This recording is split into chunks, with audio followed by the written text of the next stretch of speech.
It's episode 139 of Gracefully and Frankly. Nope, all summer long we have not taken one show off. We are iron women who don't iron.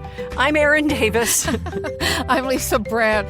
I think I'm made of water with all these heat alerts and everything and sweating. And we are made of water, aren't we? Well, mostly. Gee whiz, it sounds like it's just been punishing. If it's not heat, it's smoke. And, we're going to get to all of that this week and lots of fun stuff, too.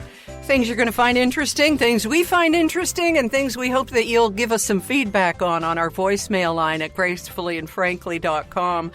But I wanted to start with something that I guess, Lisa, is kind of counterintuitive in this heat, but I sort of have gotten my travel blanket back, the one that was confiscated by security at the Kelowna airport last week. How do you get it back when they take it away? This is your weighted blanket, right? Yes. Not a travel blanket, but a weighted blanket. Well, when it was being taken away, I said, well, what do I do? How can I get this back? And the nice lady at security said, just have someone come to the kiosks where you're checking into security. Tell them to ask for someone in management or whatever. And my brother-in-law, Paul, schlepped all the way back from West Kelowna to the airport. Paul. Yes. And then nobody knew anything about it because life, right? But they did find it eventually, and Paul had to beg the commissionaire who was out watching his car and tapping his foot because he was only supposed to be in for a few minutes. But thank goodness, Paul got my blanket, and how I'm going to get it, I have no idea, but I know that it's in safe hands and probably right now being enjoyed by Scruffy and Katie, Leslie's kids. No, the cat and the dog. Oh, that's awesome. Better call Paul, right? Oh, yeah, that's good. Absolutely. Best concierge service out there.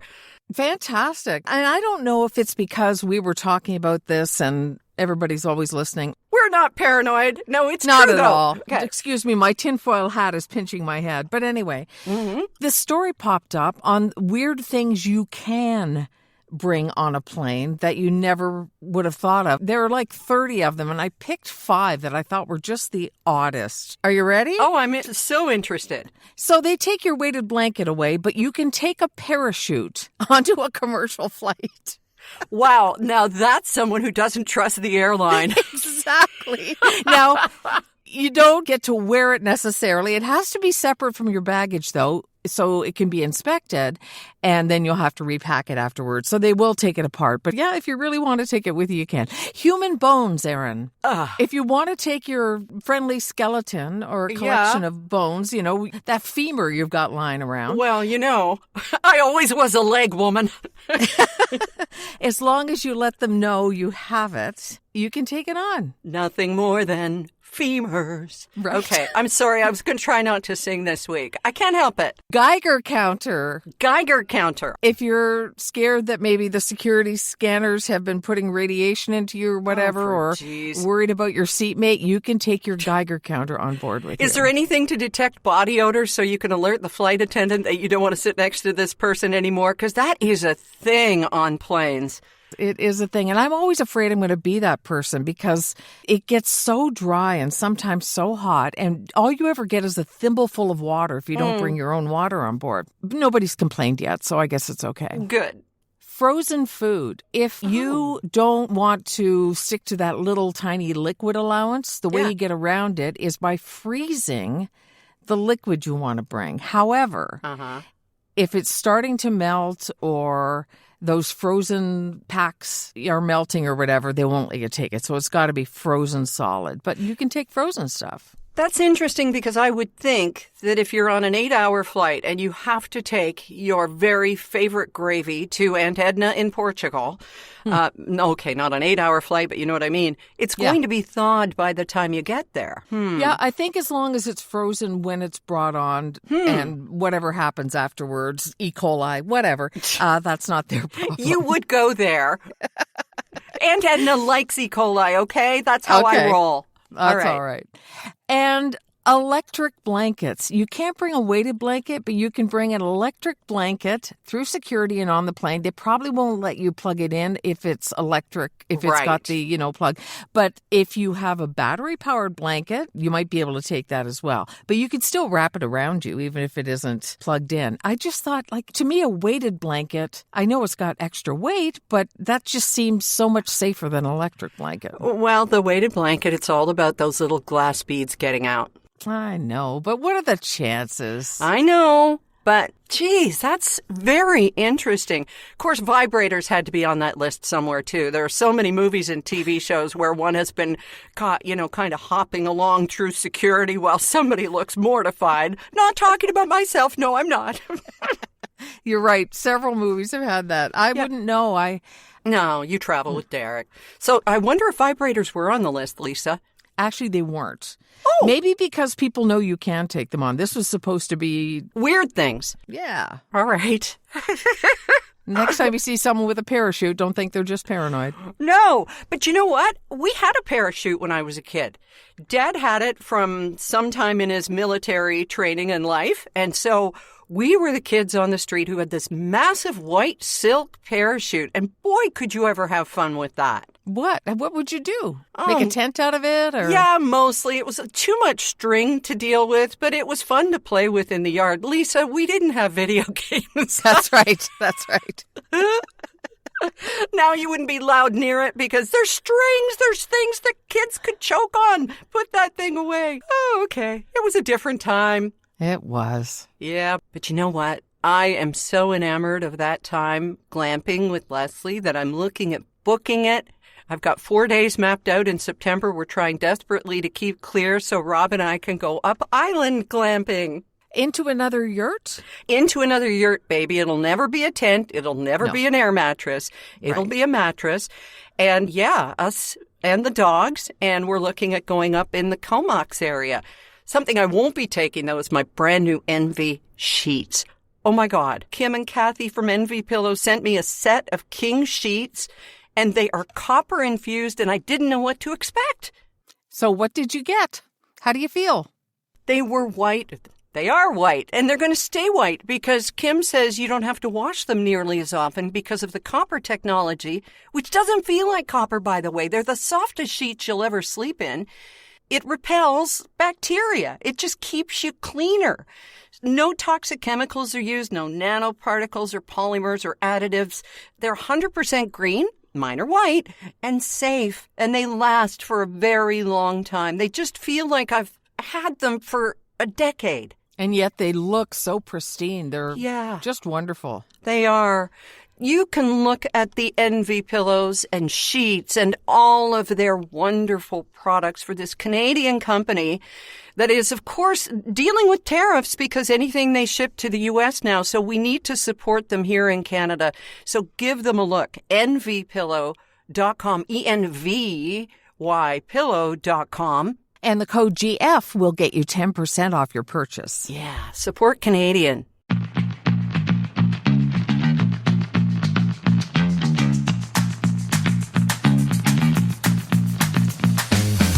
I have a friend who is chronically late.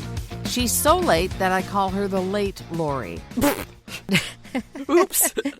And I wrote a blog post about it a long time ago. There was a psychologist who said that there are some people who just don't have a sense of time. They don't know how much time has gone by and they don't know how to gauge it. And is that sort of what the poor time personality is about? It turns out that there are two kinds of personalities, and it sounds like your friend may be what an anthropologist in the 50s coined as polychronic. There's monochronic and there's polychronic. And this is how we adjust to time management. It can be a cultural thing.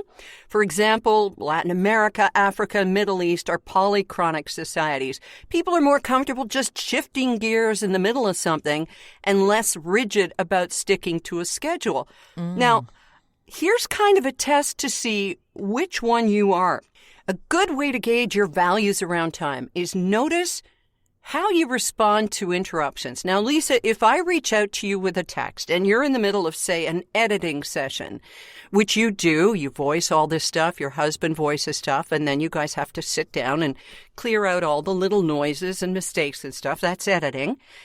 When a colleague calls, or me, I text you to discuss something. I got a great idea for GNF episode 139. Right. Will you pick up? Will you answer me right away and say you're busy? Or do you make time for what might turn out to be a 20-minute conversation? What do you do? Oh. Okay, say it's not me. Say it's someone you don't love dearly. Yes, because I was going to say, that's not fair, really. Yeah, no. Yeah, you drop everything for me. Sure. It's funny because my mom used to be ruled by the phone. If the phone rang, the phone was the priority. I'm the other way, where what I'm doing has to be done. So I will call them when it's convenient for me. Okay, then I'm going to define you as monochronic. Okay. Monochronic. For someone like you, an interruption, almost by definition, is irritating. But for me, I'll be doing something and somebody will FaceTime me or call me or text me. I will give primacy to experiences and relationships that don't fit into my schedule. It's why I'm all over the place. I'm trying to do something. I got a message on Facebook Marketplace. Somebody wants to ask a question about something I'm selling. And right now, that's a lot of stuff. But you're allowing other people or inconveniences to completely throw off your day.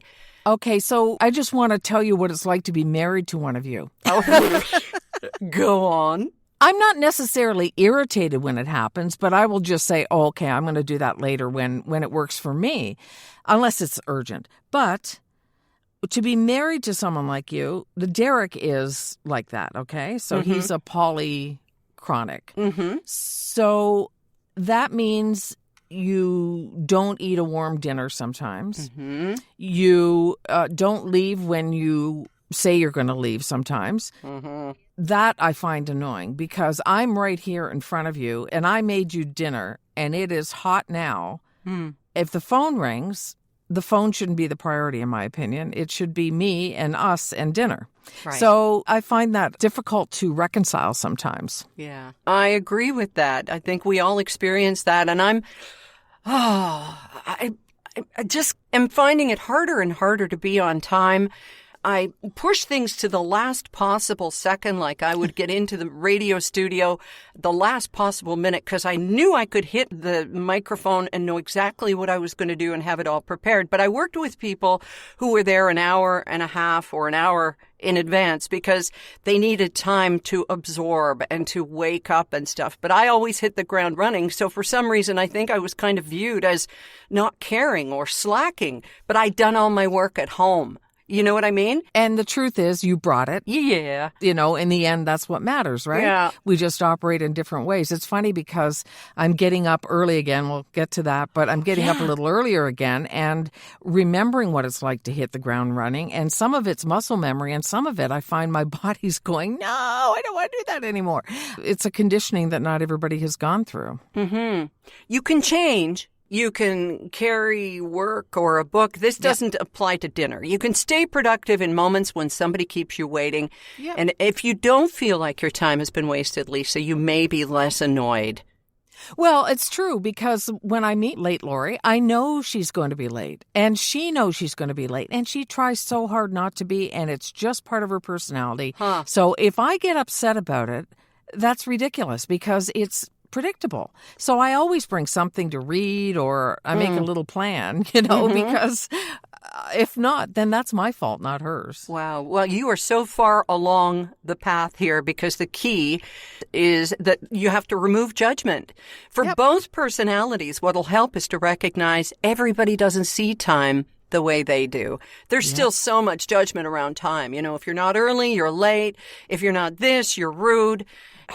It's not inconsiderate if you're doing it because you can't help it. I used to be really, you know, be like, I can get here on time or early. Why can't you? But I get it now. People are different. I have to tell you, I got this alarm thingy because I don't hear that well. When I take my hearing aids out, Yep. the world goes away. So I want to make sure I get up on time. So I bought this little wrist alarm that vibrates. It's so funny because it works great. It vibrates me awake and it doesn't wake Derek up, but it's used for potty training. Oh, That's what it was invented for, so that little kids go, oh, I got to vibrate, now I got to go to the potty. And people who misjudge time are using it. They set the alarms for 10 minutes before they're supposed to be somewhere, however it works for them. And the vibration thing goes on, and no matter what their judgment tells them, they know that that is accurate. So it's really helpful for a lot of different things. and it's working for you.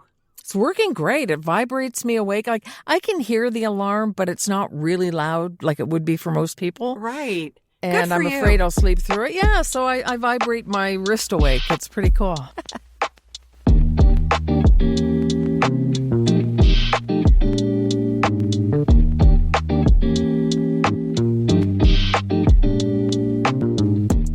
Let's talk about why Lisa's getting up in the morning. And we're going to, but first, what wakes us up better than coffee? And somebody bought us a coffee this week. 5 coffees. We got 5 coffees from our website, Gracefully and Frankfully. More coffee over here, please. Dog Lover of 2 is her email, and bought us 5 coffees. It's just a little coffee icon. It's just a click away, and it was just a nice perk for us. What is it, though? Like, it's cash, right? Yes. And lots of podcasts do this. Oh, they do. Many, many do. And it's $5 a coffee. I mean, you can just do 1 coffee. That'd be just great. 5 is amazing. And it's a service called Buy Me a Coffee or Buy You a Coffee or something. And a lot of people just attach it to their website. Just a different small way to support the podcast. Well, that's nice because we're allocating it into a travel fund to get us together, to take off some of the edge of the airline fees, to get us together and do another podcast live. I guess I should change the meme because I wrote that it either goes to production costs or keto treats. So, okay. Well, we haven't really allocated, have we? Because we haven't. We got 5 this week. That's just wonderful. Well, thank you, Dog Lover of 2. We love you right back. We do. Goodness. All right. So why are you getting up at the crack of stupid again without it being of choice? Because you usually get up long before the sun anyway, Miss Lisa. Another way you and I are so vastly different. We are. I get up probably about, 45 minutes earlier now. It's a freelance job. It's not a full-time job. I consider it another voice job, but I'm back on radio, voicing newscasts. This week it's for My FM in St. Thomas, but I've joined My FM, the My Broadcasting Corporation, as a freelancer, and I will be on the air in Tillsonburg as well. They've just taken over a couple of radio stations there. They took them from Rogers, bought them. They didn't take them. And so they have My FM and the Giant FM brands, and I don't know how many stations they have now, 20-something or 30, and all in smaller markets. Mm-hmm. And they called me and asked me if I wanted to do this, and I said, sure, why not? So, I do the newscasts. I put them together here and send them over and right out of my little basement, and it's pretty cool. It is very cool, and it's hyper-local in this age when so many stations are just playing, Ryan Seacrest or whoever is out there. Yeah. And you're bringing local news. That's really important. It is, and it's one of the reasons they're succeeding where other companies are not, because they are super local focused. I mean, the news is so local. Mm-hmm. How local is it? Okay.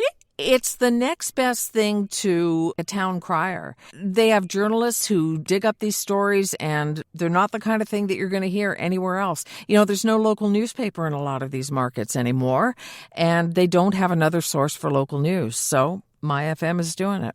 And they get a veteran broadcaster doing it instead of somebody who doesn't know how to say the tennis champion's name or anything and can't call their mom like Lauren did when she was starting to get pronouncers on some things. And God bless her, I was so glad she did, because there's nothing worse than making a mistake and having everybody completely lose their faith in your judgment at that very moment. So you're there.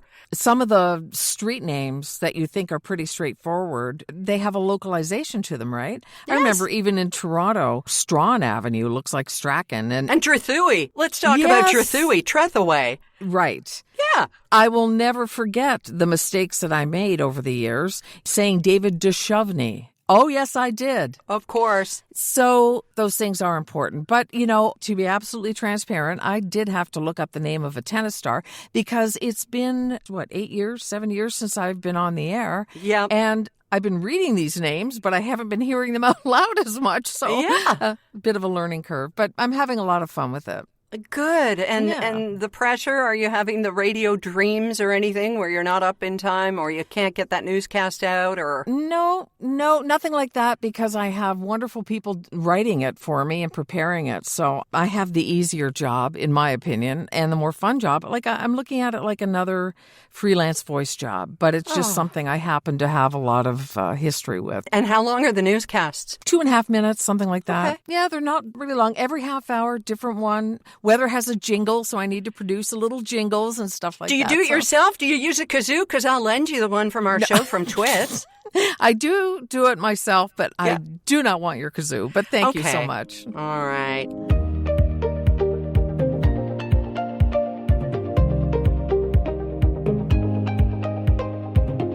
Well, it has been a huge summer for sports. I mean, you are hyper-local in those MyFM newscasts for sure, but the summer of Summer McIntosh in the pool and at the podium, and a huge week for Burlington's 18-year-old Victoria Mboko, who I heard the CBC say Mbako. So don't feel bad if you mess up a name because I checked with you and I said, it is Mboko, isn't it? Yeah, and I said, absolutely it is. Good. Who could look at Mboko and say Bako? I mean, that's just kooky. I don't know, but wow, what a phenom winning the Canadian Open, a.k.a. National Bank Tennis Championship, beating a 4-time Grand Slam winner who really kind of showed her colors in terms of her sportsmanship, but she apologized later, whatever.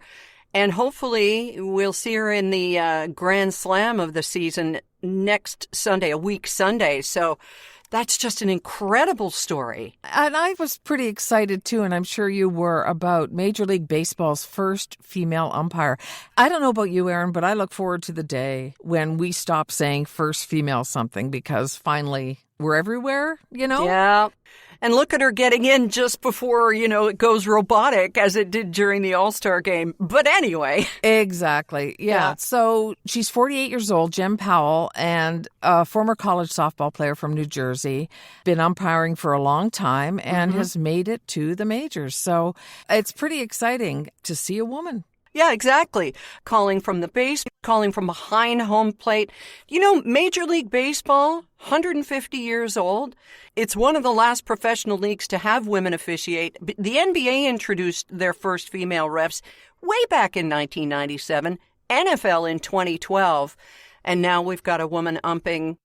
She won't be completely equal until they're all hating her like we do all the men umps because, Yes. They never make the right calls, but apparently she did an overwhelmingly good job on the weekend for her debut. So talk about pressure, Lisa. Oh, I can't imagine. You've got the whole baseball watching world watching what you're doing and ready to say, got cramps or something. You know what I mean? Like, it's just stupidity. Yeah, exactly. And like at the WNBA games where people in the crowd are throwing vibrators. It's unbelievable. It's just... Yeah, and somebody said that it wasn't supposed to be a slam against women. I mean, we know it was. Of course. The misogyny is so real. Yeah. Let's talk about something lighter. How about comedies this summer?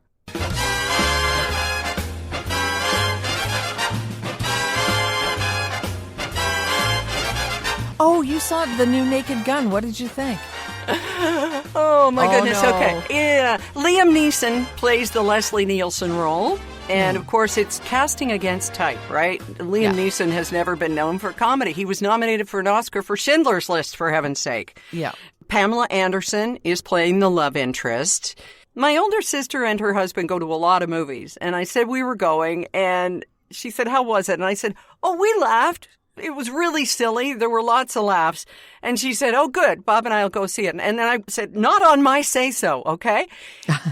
It's one of those things. I guess it's like Happy Gilmore, too. You watch it you get some laughs, you enjoy the familiarity, and you go, is this going to win the Peabody? No, it's not. But, it's reminiscent, and they paid a lot of homage to Naked Gun, to the Police Squad series. It is definitely of that genre, and there's a lot of silly gags that'll be better, I think, on TV to be able to stop and go back and read the signs, okay. and stay till the very end of the credits because Weird Al comes back. That's all I'll say. If that doesn't sort of sum it all up, Weird Al comes back. It just seems like the only comedies are sequels or redos or whatever. There's nothing really original coming out. Everything's a freaking Marvel comic book movie anymore. Yeah. And of course, Freaky Friday, biggest movie in North America last weekend.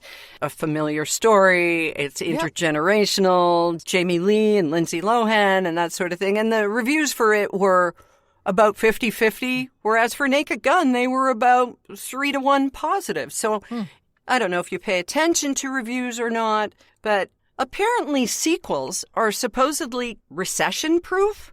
That kind of makes sense, especially if the first one was really big. People will at least try it. Like you mentioned, Happy Gilmore 2, having enjoyed Happy Gilmore 1 so many times, we weren't going to wait to find out what anybody else thought of it. We'd definitely watch it and see what's going on. Kind of makes sense to me. I watched it sort of passively because I'm not a huge Adam Sandler fan, and I don't go for silly, but I just kept thinking how much our 10-year-old grandson will love this thing because it's just got so much of that kind of humor. And the cameos alone for all of the PGA players and legends, wow. It needed subtitles. They should have had all name tags. They were pretty good at identifying them, but most of these guys, because I don't watch golf, I wouldn't recognize, but I sure know their names. Yeah, there are a few that I know, and I'm very surprised to see them. Rory McIlroy is like that, you don't get much bigger than that. Right. But Adam Sandler was asked what he paid everyone and if anyone paid him to be in the movie. And he's like, no, everybody got paid the same. Nobody paid us. Wow. What are you talking about? It's kind of strange anyway. Yeah, and Nepo babies, his 2 daughters were in it. They held wife. their own. Yes, his wife as well. They held their own, I thought. He's just such a family guy. He talks about them all the time. They're going to be in the movie whether they stunk or not. Right. And they were fine. They were great. But we're still hanging in there for Spinal Tap. We are still so anxious for that, counting down the weeks now. It's going to be next month. Wait. It's great to see all these old timers out there again. And I can't think of a better segue to Sierra Sil. Perfect. Absolutely. Because what is there now? But they're going out to do their tiny Stonehenge in Spinal Tap, and they've got creaky hips and knees. That's right. Sierra Sil could help them. All Canadian, all natural, tested, proven. I'm walking proof that it works. Yeah. And it's just a wonderful product, and we're very proud to be associated with them. Go Canada. Yeah, absolutely. And there are a lot of influencers, and there's so many things online that say, you know what? Water isn't hydrating you enough anymore. You have to get this. You need electrolytes. You need all of this stuff. Okay, there may be a modicum of truth in any of that, but with Sierra Sil, you get the guarantee you will feel difference in your joint pain within 14 days or your money back. And you can find out all about it and even get 14% off by going to SierraSil.com, SierraSil.com. Use the code GF and get 14% off. Without further ado, Lisa, I'm keeping this kazoo for me because you don't want it for your newscast. It's time for this week's edition of TWITS. Oh my God, we're in the same key. Oh, well, that's an accident by me because I don't hit any key right. This week in Totally Stupid, and it's coming from you, Erin. Well, you know what, Lisa? It could be coming from anywhere across Canada. True. So much of Canada on fire right now. Definitely not funny. No. We have 3 of the biggest fires in the past 10 years happening this year. And of course, there are fire bans everywhere. I want to go from small to large in terms of the twit-worthiness of this week's twits, because near Victoria, there's a place called Thetis Lake. And there was a man who was fined $1,100. Why? Because he started a fire. Why did he start the fire, you ask? I know you're wondering. It wasn't to stay warm or to roast marshmallows or to be a complete douche canoe. No, this guy was drying his pants. Oh, for goodness sake. Yeah, he got himself a good-sized fine, but then there's Buddy in Nova Scotia. Holy Hannah. Oh, this dude is trying to make a point. He's got a history of doing this kind of thing, and they're not supposed to go into the woods because who knows what is going on? Who knows who you can trust? Who knows anything? So going into the woods is absolutely banned. So dude walks in deliberately knowing he's going to get caught and ends up with a $28,000 fine. Say it again. It sounds so good. A $28,000 fine. But What? He's going to fight it because he's trying to make a point that the woods are free for everybody and he should be able to go into the woods. I would like to slap him on the face with a wet mackerel and explain to him that he's probably one of those guys who didn't want to wear a mask or whatever anyway. Of course he is, because my rights, my freedoms. Yeah. Well, try that in Newfoundland, Labrador, where the fines are $50,000 now. And you can just bet that this guy with the $28K fine, he's using it as a GoFundMe. What do you bet? I would bet that's the case. Absolutely. Yeah, it's so sad what's happening all over the place in Newfoundland, hearing about all these beautiful places we visited that are under threat. I think you and I both understand that if they don't want us to go in the woods, we don't go in the woods. We do as we're told. Yeah. We just do. We respect authority and don't question it because somebody on the internet said, don't bother, you know? Yeah. It's happening everywhere, Lisa. But I do have a really happy note on which to end this. And I was out on a walk the other day, didn't take the dogs on a long walk. We keep them on the grass when it's 28 degrees here on the southern island, which is out of the world hot here. I mean, you're so used to it. You think 28 degrees, you should probably put on a sweater. Yes. But here, 28 stops people from going out. So I went on my walk on Monday, past a driveway, and there's a cooler at the end of the driveway. And I'm thinking, ooh, if that's free, I think I want that. But no, there's a sign on it that says, it's hot out there. Treat yourself to a water and hydrate. And I open it up, and there are bubbly or bubbly drinks and water. And of course, there's a dog bowl next to it.